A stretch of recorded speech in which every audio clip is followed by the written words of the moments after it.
Hello दोस्तों। आज यहाँ पर एक हाफ स्टिक मैन मतलब एक स्टिक कैरेक्टर जो होता है तो उसका एनिमेशन कैसे करना है, उसकी वॉक कैसे करना है, यहाँ मैं इसका फुल ट्यूटोरियल आपको स्टेप बाय स्टेप बता रहा हूँ। तो कृपया इस वीडियो को एंड तक देखो, बीच में स्किप मत करना। तो दोस्तों यहाँ पर मैंने तो पहले एक रफ स्केच ड्रॉ कर लिया है जो मेरे ब्रेन में था कि एक हाफ स्टिक मैन कैसे होगा। इसके बाद में मैं इसको रिगिंग कर लूँगा साथ में जैसे ट्रेसिंग और रिगिंग होता है तो मैं एक ही साथ दोनों कर लूँगा, क्योंकि ये थोड़ा सिंपल कैरेक्टर है।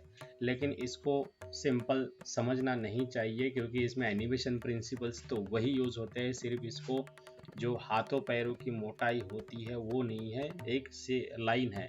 लेकिन ये भी देखना दोस्तों कि लास्ट में इसको जैसे हर एक का सिंबल करना होता है, जो सिंबल नहीं किया है तो कितना दिक्कत दिया जाता है। तो ये ट्यूटोरियल आप एक बार कंटिन्यू इसको देखो।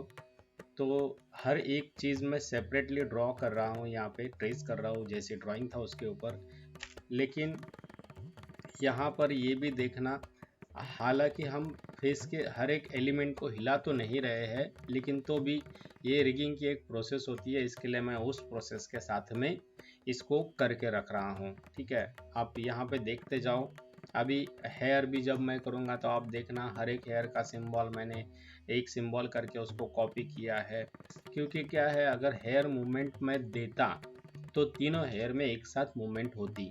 इसके लिए हम ग्राफिक का यूज करते हैं कि जो समझो हेयर बहुत सारे हैं और सेम डायरेक्शन में हिलेंगे, तो उस केस में हम क्या करते हैं, एक ही सिंबल को बहुत बार रिपीट करते हैं।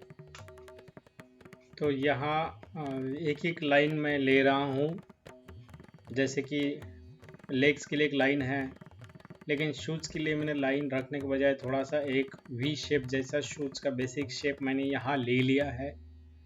और लाइन लेने के लिए इसका शॉर्टकट होता है एन से आप लाइन ले सकते हो, लेकिन इसको अगर कहीं मोड़ना है तो कंट्रोल प्रेस करके कंट्रोल की प्रेस करो और एरो से खींचो तो वहाँ एक नोड तैयार हो जाता है और वहाँ से आप इसको बीच में खींच सकते हो। तो मैंने यहाँ पर एक लाइन ले ली है, इसको ग्राफिक बना लिया ताकि दोनों तरफ के शूज़ सेम रहें इसके लिए। तो देखो मैं कंट्रोल प्रेस करके इसको खींच रहा हूँ तो ये लाइन के बीच में एक नोड तैयार हुआ, और आप बीच में अगर कंट्रोल दबा के खींचोगे जैसे तो वो कर्व भी बन सकती है। ठीक है, तो यहाँ पर आप देखो मतलब एक ही टूल, अगर आपका लाइन टूल सिलेक्ट है तो आपको एरो टूल में जाने का नहीं है, सिलेक्शन टूल में सिर्फ कंट्रोल की प्रेस करना है।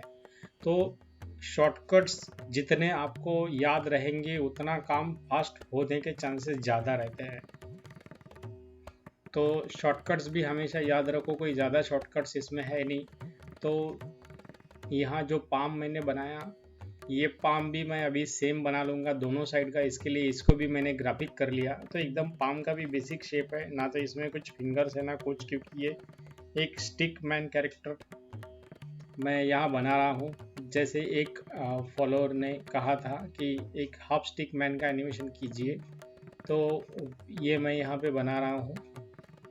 तो ये एक ट्यूटोरियल है जिसमें स्टेप बाय स्टेप मैं कोशिश कर रहा हूँ बताने की। अगर आपको ये अच्छा लगेगा तो आप इसको ज़रूर लाइक शेयर और सब्सक्राइब कीजिए। और कभी भी आपको अगर सेम ग्राफिक यूज़ करना है थोड़ा चेंज करके, तो उसको आप डुप्लीकेट सिंबल करके यूज़ कर सकते हैं। जैसे मैंने एक पाम बनाया इधर लेफ्ट हैंड साइड का, तो राइट हैंड साइड का बनाऊंगा तो थंब के बाजू की जो लाइन है वो दिखेगी, तो सिर्फ वो लाइन ऐड करना था। इसके लिए मैंने क्या किया, उसको डुप्लीकेट किया और वहाँ पर एक लाइन ऐड कर दी। तो ये बाकी जो है ट्रेसिंग रिगिंग का मेरा वो काम बच गया था। यहाँ जो हेड में एलिमेंट्स है, हेड को भी हमने एक ग्राफिक बना लिया, मतलब उसके सारे एलिमेंट्स उसमें गए। तो हेड अगर मूव किया तो बाकी के उसके साथ में उसके एलिमेंट्स मूव हो जाएंगे। तो उसके अंदर के एलिमेंट्स को सेपरेटली हमें अंदर जाके उसका एनिमेशन करना होगा। तो यहाँ हम फ्रेम एक्सटेंड करके ले रहे हैं। तो फ्रेम एक्सटेंड करने के लिए आप राइट क्लिक करके भी की फ्रेम्स ऐड कर सकते हैं, या तो F5 ऐड करोगे कीबोर्ड पर तो भी आपकी फ्रेम्स ऐड हो जाती है। और यहाँ पर देखो फर्स्ट और लास्ट की सेम रहेगी, तो इसके लिए मैं बीच वाली की को एडजस्ट करके रख रहा हूँ। तो देखो यहाँ पर बाद में इनको जो सिंबल रहेंगे, सिंबल को क्लासिक मोशन ट्विन होती है, जो सिंबल नहीं है मतलब सिर्फ शेप है उसको शेप ट्विन ऐड होती है। तो यहाँ पर स्टेप बाय स्टेप मैं कर रहा हूँ। तो यहाँ देखो ये बहुत इम्पोर्टेंट सेटिंग है। ये इम्पोर्टेंट सेटिंग मैंने क्या की मैं आपको अभी होल्ड करके बता देता हूँ। आपको एडिट में जाके प्रेफरेंसेस में जाके ये विंडो खुलेगी। इस विंडो में आपको पॉइंट एक्यूरेसी में जाके टॉलरेंट लेना है। तो ये क्यों लेते हैं? जब भी आपने देखा होगा कि हम क्या करते हैं, शेप में कोई भी पॉइंट से हिलाने की कोशिश करते हैं तो वहाँ सिलेक्ट नहीं होता या वो हिलता नहीं है वहाँ से, तो हम बहुत परेशान हो जाते हैं कि इसको पकड़े कैसे। जैसे समझो लाइन हो गई या कोई शेप है तो वो आता नहीं है। तो उसमें क्या होता है, वहाँ पे आप अगर एक सेटिंग करोगे ये वाली, तो इससे आप उस शेप को जल्दी पकड़ पाओगे। और शेप ट्विन में तो इसकी बहुत आपको सहायता हो जाती है, क्योंकि बहुत बार हमें वो शेप को हिलाना पड़ता है जो नोट्स होते हैं उनको, तो वहाँ हमें टॉलरेंट लेना होता है। तो टॉलरेंट से आप उसको जल्दी पकड़ के हिला सकते हो। तो अभी जो लेग्स है मैंने क्या किया है, यहाँ पे की लेके वो लेग्स को पहले अपनी पोजीशन दे दी है। अभी सिर्फ बीच वाली कीज को मैं सेट कर रहा हूँ। आपने देखा होगा कि जैसे लेग ऊपर जाता है तो वहाँ मैं वो की बना रहा हूँ, बाद में नीचे आएगा तो वहाँ आगे की बनाऊंगा। तो दोस्तों यहाँ कोई ज़्यादा कुछ काम करना नहीं होता है। वॉक में बहुत सिंपल होती है, प्रैक्टिस से तो और भी आसान हो जाती है आपको ये वॉक। और अभी तो एनिमेट आने के कारण तो थोड़ा और भी आसान हो गया। जो फास्ट निकालना होता है प्रोडक्शन, जहाँ ग्रेडियंट होता है, तो वहाँ उसके ऊपर भी मैंने ट्यूटोरियल डाले, तो वो भी आप बहुत आसानी से कर सकते हो। तो यहाँ ये आप देख रहे होगे एक लाल कलर की बिंदी आ रही है, तो ये शेप हिंट है। जहाँ लाइन देखो मेरी टूट रही थी, मतलब बीच वाले जगह में, मतलब दो फ्रेम के बीच में ये लाइन थोड़ी सी सही प्ले नहीं हो रही थी, तो उस केस में हमें क्या होता है, शेप हिंट ऐड करना होता है। तो हिंट ऐड करने के लिए भी शॉर्टकट है यहाँ पे, अभी कंट्रोल शिफ्ट एच है। तो देखो ये शॉर्टकट एनिमेट आने के बाद थोड़ा चेंज हो गया, पहले अलग था, फ्लैश था उस समय। तो आप ये शॉर्टकट्स देख लो कीबोर्ड शॉर्टकट में जाके, तो वैसे शॉर्टकट्स ऐड करो, उससे आपका काम फास्ट हो जाता है।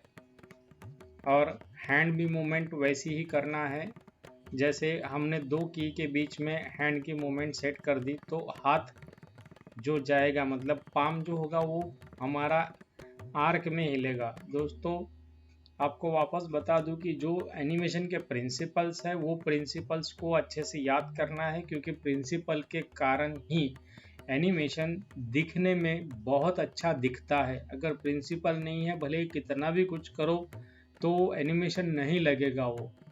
तो इसके लिए हमें प्रिंसिपल्स याद करके ही एनिमेशन करना चाहिए। और यहाँ पे जैसे हमें हिंट लगाना है, तो हिंट बराबर नहीं लगती है कभी कभी, तो उसके लिए आपको क्या करना है, कंट्रोल और ये स्लैश दबाओगे तो उससे क्या होता है, आपका स्नैपिंग की विंडो ऐड हो जाती है। तो अब वहाँ पे आपको स्नैप टू ऑब्जेक्ट करना है। स्नैप टू ऑब्जेक्ट करने से क्या होता है, शेप हिंट बराबर वही पोजीशन पे लगती है जहाँ पे आपको लगाना होता है। तो देखो ये स्टेप बाय स्टेप अभी ये आगे एक स्टेप डाल रहा है, ठीक है। तो ये मतलब एक्सरसाइज भी अच्छी है और इससे हमारी प्रैक्टिस हो जाती है वॉक की। इतना सिंपल कैरेक्टर लेके अगर वॉक करेंगे और अलग अलग मूड की करेंगे तो हमारा तो बहुत अच्छा अभ्यास हो जाएगा इसका एनिमेशन का। और देखो जो पैर भी उठाएगा उसमें भी हमें आर्क देना है। आर्क हमेशा रहेंगे, arc, stretch and squash, spacing, ये सभी जो प्रिंसिपल्स है, 12 प्रिंसिपल है। कुछ लोग इससे ज़्यादा बताते लेकिन 12 भी हमें आ गए, उसमें से वो थोड़े कम भी आ गए तो भी चलेगा, लेकिन हमारा एनिमेशन बहुत अच्छा दिखता है क्योंकि हम एक लुक एंड फील ही तो तैयार कर रहे हैं। तो देखो दोस्तों यहाँ पे मैंने क्या किया है, ये पाम के अंदर की स्पेसिंग इक्वल है, आपने देखी होगी, और इसमें आर्क भी नहीं है, कहीं टेढ़ा आ रहा है फिर ऊपर जाके फिर नीचे आ रहा है, लेकिन पाम हमें आर्क में हिलना चाहिए। ऐसा चाहिए। इसके लिए देखो मैंने क्या किया, यहाँ पे अनियन स्किन ऑन की है। अनियन स्किन ऑन करके अभी देखो मैं इसमें स्पेसिंग भी ऐड कर रहा हूँ, बराबर एडजस्ट कर रहा हूँ, और इसको आर्क भी दे रहा हूँ। देखो आपने देखा होगा कैसे घूम रहा है। तो दोस्तों ये आर्क भी बहुत इम्पोर्टेंट है।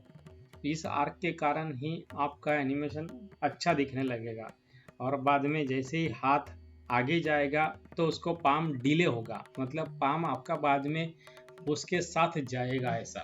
तो आपको डिले भी देना है और आर्क भी। तो ये सब चीज़ें जब आप ऐड करोगे तो छोटा एनिमेशन क्यों ना हो, वो एनिमेशन बहुत अच्छा दिखता है। व्यूवर्स को मज़ा आती है उसको देखने में। तो देखो यहाँ पर दूसरे हाथ में भी आर्क मिसिंग है, यहाँ पर भी मैं अनियन स्किन से आर्क और स्पेसिंग दोनों एडजस्ट कर रहा हूँ। तो स्पेसिंग क्या है दोस्तों, स्लो आउट स्लो इन जो होता है टाइमिंग, तो उसके की के बीच में की जो जगह है दो ड्राइंग के बीच में की, वो है स्पेसिंग। तो देखो स्लो आउट करने से क्या होता है, शुरू के ड्राइंग पास में रहेंगे, बाद में के फास्ट हो जाएंगे, और स्लो इन में और पास में वो वापस हो जाएंगे। तो उससे क्या होता है, स्लो आउट स्लो इन। यहाँ पे ये प्रिंसिपल है टाइमिंग का और स्पेसिंग का। तो ये इसके साथ ही अभी मैं जो हैंड की लाइन है, तो यहाँ पे मैं हैंड की लाइन भी इसके साथ में एडजस्ट कर रहा हूँ और उसको शेप ट्विन देते जा रहा हूँ, आप देखो। और साथ ही मैं फिर ये पूरे हाथ एक साथ हिलने के बाद में मैं इसमें थोड़ा डिले भी ऐड कर दूंगा। तो आप देखना कि ये वॉक कितनी अच्छी लग रही है। दोस्तों इसमें से कुछ भी स्किप मत करना, इसको पूरा देखो। हो सकता है कि ये आपको यूज़फुल हो। अगर ये आपको यूज़फुल लगे तो प्लीज़ ये आपके दोस्तों के साथ शेयर करो। जो भी एनिमेशन में बिगिनर्स है या जो वॉक साइकिल सीखना चाहते हैं, कैरेक्टर नहीं है तो कैरेक्टर की ज़रूरत नहीं, इतना सिंपल कैरेक्टर बनाओ, वॉक की प्रैक्टिस करो। तो इससे क्या होगा, आपका वॉक जो बनाने का, वॉक साइकिल बनाने का एनिमेशन है, वो भी जल्दी से होता रहेगा। सिर्फ इसमें कीज़ में कम ज़्यादा करोगे तो ये बाद में फिर धीरे चलने वाला, या सिर्फ रन करोगे तो रन में अलग कीज़ होती है, ठीक है। ऐसा नहीं कि एक की को पास ले लिया तो वो रन हो जाएगी, ऐसा नहीं होता है, रन में अलग होता है। क्योंकि मैं जब बिगिनर था मुझे भी ऐसा ही लगता था, लेकिन रन की कीज़ अलग होती है, उसमें 16 कीज़ हम यूज़ करते हैं, और यहाँ पर 25 कीज़ मिनिमम हम लेते हैं। देखो मैं जब भी हिंट ऐड करता हूँ तो हिंट ऐड करने के लिए मैं स्नैप टू ऑब्जेक्ट ऑन करके ही ऐड करता हूँ, क्योंकि हमारी हिंट प्रॉपर जगह पे जल्दी लग जाती है। देखो अभी हैंड्स कैसे हिल रहे हैं, अभी हम इसको प्ले करके देखते हैं, ठीक है। तो देखो ये इसको थोड़ा फास्ट किया, इसके लिए आपको ऐसा लग रहा है एकदम तेज़ चल रहा है, क्योंकि अभी हम इसके टेस्टिंग भी कर रहे हैं। टेस्टिंग करके फिर इसमें जो कम ज़्यादा है वो अंदर जाके ठीक करेंगे। फिर इसके लिए इसको अगर मैं स्लो प्ले करूँगा तो ये काफ़ी टाइम टेकिंग हो जाएगा। तो एंड में आपको दिखेगा ही स्लो में, मैंने नॉर्मल टाइम में रखी है वॉक। यहाँ पे टेस्टिंग के साथ मैं आपको दिखा रहा हूँ। देखो एक एक की ऐसा मूव करते हैं। अब इसको डिले ऐड करते, देखो पाम जब डिले रहेगा तो मज़ा आएगा। अब ये देखो ये नॉर्मल में है, ऐसा हिल रहा है। सिर्फ आप देखना पाम सही नहीं हिल रहा है, तो जब पाम सही हिलेंगे तो और मज़ा आएगा। तो दोस्तों एनिमेशन में बहुत सारे एक्सपेरिमेंट्स होते हैं। एक्सपेरिमेंट्स हम खुद भी कर सकते हैं, तो हमें ज़्यादा से ज़्यादा प्रैक्टिस करना है। और इसमें अगर आपको एनिमेशन में आना है या बढ़िया बनना है तो दोस्तों आप ड्राइंग की प्रैक्टिस करो, ड्राइंग सीखो, एनिमेशन ड्राइंग को देखो, एनिमेशन ड्राइंग को समझो। इससे आपका एनिमेशन बहुत अच्छा हो सकता है। दोस्तों ये मैंने खुद एक्सपीरियंस किया है, और इसकी काफ़ी सारी बुक्स आती है, timing for animation, animation survival kit, ये बहुत अच्छी बुक्स है। आप ये बुक्स को बाय करो और पढ़ो। चाहे तो आप ऑनलाइन ढूंढ के PDF भी फ्री में डाउनलोड कर सकते हो।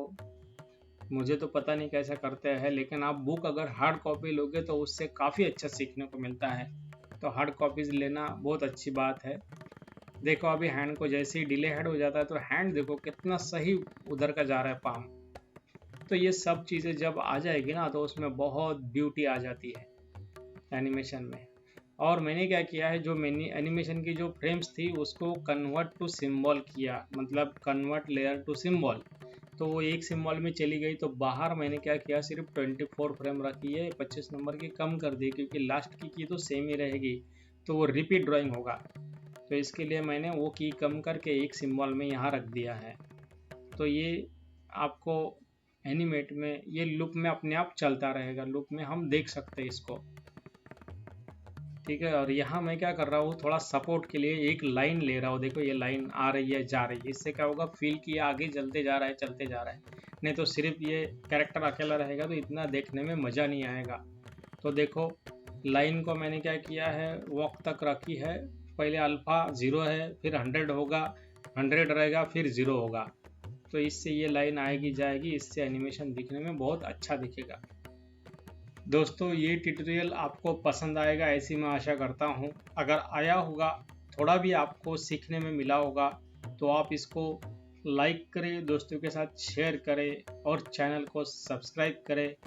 आप देख रहे थे Aryan drawing classes YouTube channel, Rahul उन्होंने के साथ। थैंक यू दोस्तों।